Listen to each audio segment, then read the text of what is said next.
Balboa, l'héros de l'Argentine. Et ce sont des pleurs de joie. Il se tient debout pour recevoir l'hymne national de son pays. C'est l'héros de l'Argentine.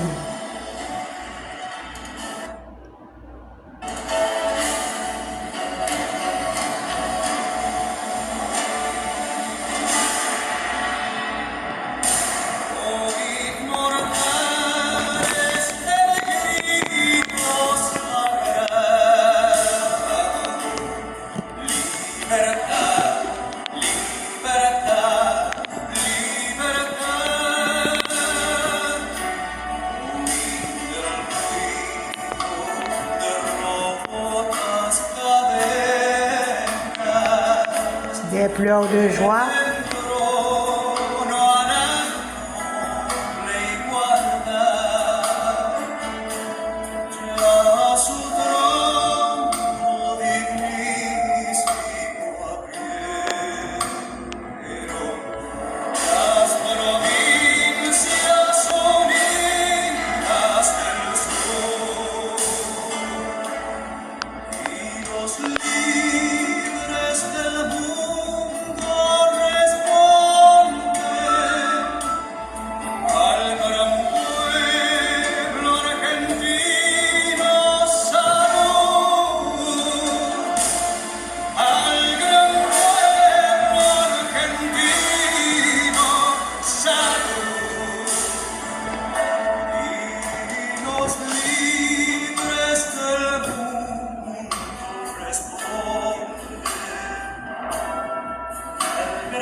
Je suis extrêmement heureux d'avoir reçu cette passe décisive et puis c'était très compliqué vers la fin et c'était plein d'émotions, etc.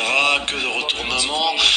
On a ressouffert énormément, mais voilà, c'est ça, c'est le mondial, c'est la Coupe du Monde et il n'y a aucun match qui soit facile. C'est très équitable côté niveau, qualité, etc. Vous avez fêté avec les coéquipiers, vous avez parlé à votre famille, j'imagine qu'on est tous, on était presque sous terre, on s'en est sorti finalement, oui, c'était un soulagement. Ce n'est pas facile de revenir de si loin, d'un 2-0, mais comme je disais, cette équipe ne jette jamais l'éponge et puis bataille jusqu'à la fin. Nous avons eu la chance de marquer ce but à la toute fin comme ça, dans une accélération. Nous avons renversé la situation dans la minute 90. En plus, c'est une folie ce qu'accomplit cette équipe et nous sommes extrêmement heureux, reconnaissants et heureux que les supporters puissent continuer de profiter du spectacle, tout ce qu'on fait et espérons jusqu'à la fin. Merci.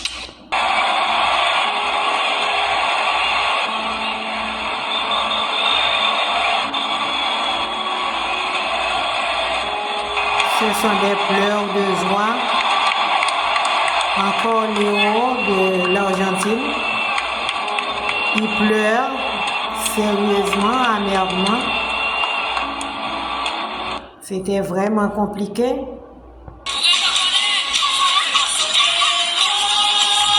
Ce sont des fans de l'Argentine. Les fans de l'Argentine qui dansent.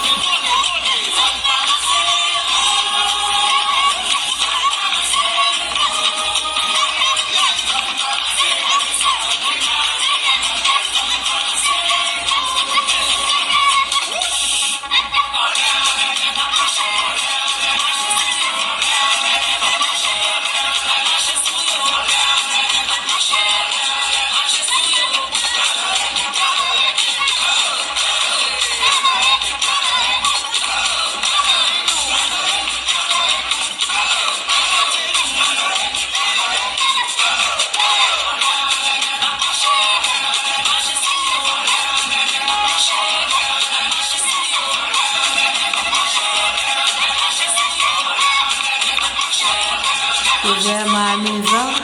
C'est une catastrophe ce qu'on vient de voir. On vient de revivre la même chose que face au Sénégal jusqu'à la 79e minute. Il y avait 2 buts à 0 pour l'Égypte. Comment c'est possible qu'en l'espace de 10 minutes, il y ait 3 buts à 2 pour l'Argentine? C'est pas possible. Tout a commencé aujourd'hui avec un raté de Lionel Messi sur le penalty obtenu. Magnifique arrêt du gardien égyptien. Et juste avant ça, il y avait eu le but de la tête d'Ibrahim à la 15e minute. Donc tout allait bien pour l'Égypte. Sauf que malheureusement, en deuxième vitesse, ils ont commencé à reculer. L'Argentine a commencé à se mettre à l'aise dans leur surface. D'un côté, je m'inquiétais pas trop pour l'Égypte, étant donné qu'ils ont l'habitude de jouer comme ça. Défensivement parlant, ils sont solides. Et c'est là qu'en deuxième mi-temps, à la 58e minute, sur une contre-attaque éclair de l'Égypte, Hassan fait la misère au côté gauche de l'Argentine. Petit pont au joueur argentin sur le côté droit. Fait la passe à Mohamed Salah. Mohamed Salah, magnifique extérieur pour son coéquipier Zico qui était sur le côté gauche. Ce dernier vient magnifiquement terminé. On se met à crier. Et bah non, il y avait faute au départ. Et franchement, pour le coup, je suis d'accord. Juste après ce but là, 10 minutes après, l'Égypte refait la même chose. Avec un Mohamed Salah qui ressort vite avec le ballon. Passe la balle à Hassan sur le côté droit qui fait la misère à la défense argentine. Il a lâché une de ses virgules intérieures. Le gars se retrouve sur son pied droit. Passe en retrait encore une fois à Zico. Zico vient terminer. Cette fois-ci, il y a réellement but. Et tout le monde pensait que c'était déjà terminé pour l'Argentine. Tout le monde, sauf ce taré.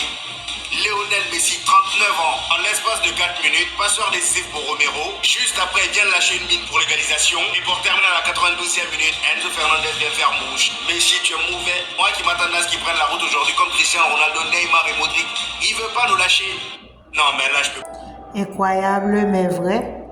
Jusqu'à 79e minute, 78e,